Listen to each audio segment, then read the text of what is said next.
In this quick and easy TikTok tutorial, I'll show you how to share your favorite TikTok videos with your friends on Messenger. Just follow these simple steps and you'll be sharing videos in no time. So make sure to watch this video until the very end to learn how. To get started, first open up the TikTok application and then find the video that you want to share. Once you find it, you will see a little arrow icon at the bottom right of the screen. Simply tap on that, and then it will show you all of the platforms that you can share this video on. As you can see, you also have the Messenger option. If you don't have this over here, swipe through this and you will see the option. So go ahead and tap on that. And it will open up the Messenger application.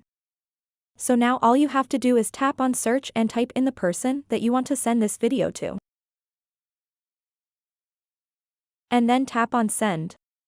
And let's go back and open up that chat.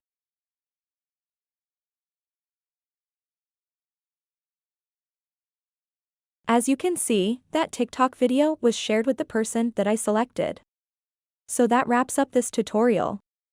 If you have any questions about this whole process, please let me know in the comments section below.